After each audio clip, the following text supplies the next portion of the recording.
биздин күйүп атканыбызчы мамлекетти май талкан кылып талкалап туруп кетип калгандардын, кылмышкерлердин фамилиясын унутуп калып атабыз да биз. Прокуратура барбы? Ген прокуратура өкүлү. Анда эмне мамлекетти келип урдап талкалап кетип кала беришибиз керекпи биз?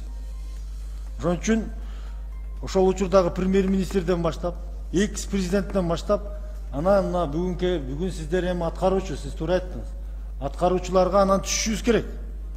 Биз ким кол койгон, эмне үчүн жогорку деңгээлде кредитке макул болгон, эмне үчүн чет өлкөнүн ишкерлерин иштеткен фирмаларын деген суроолорго жооп ала албай жатабыз. Ошол түндүк түштүк жолуна 1 миллиардка жакын доллар. Бул кыргыз элинин карызынын жарымынан көбүнү Минтранс жеп атасыңар. Бүгүнкү күндө ар бир Минтранстын алдыңкы жетекчилерин карасаң 3төн жип минип 2ден Хан-Сарай салып алгансыңар. Карапайым эл болсо колунун кирин соруп отурат.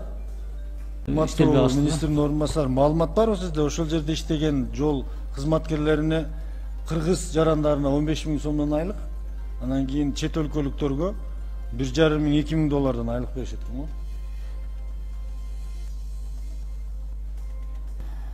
Ал жерде технадзордо иштеп аткандардыкы айлыгы ар кандай? Инспекторлордукы 35-40 миңдин тегерегинде менин маалымат боюнча. Инженерлердики андан өйдөрөөк да, 60-70 миң. Көрүп атасыз.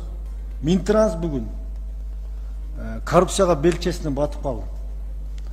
Минтранс бүгүн ошол түндүк түштүк жолундагы катачылыктан уже кылмыш иши жок дегенге чейин барып атасыз. Кылмышкерлердин баары ошол Минтранстын ичинде жүрүп атасыз. Ошого түндүк түштүк жолуну биз бул комиссия аягына чыгарышына тилектешмин. Чоң суммада курулган дейт. Мисалы 3 километр жол 1 миллионго бүтүш керек болсо 5 миллионго жазып бүтүрүшкөн. Кычкачтагыдай образды айтып атат да. 600 сомдукту 600 долларга депчи.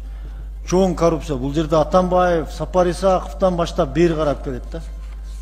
Ушул кылган кылмыштарды бардык кыргыз элинин алдында жооп бериш керек. Рахмат.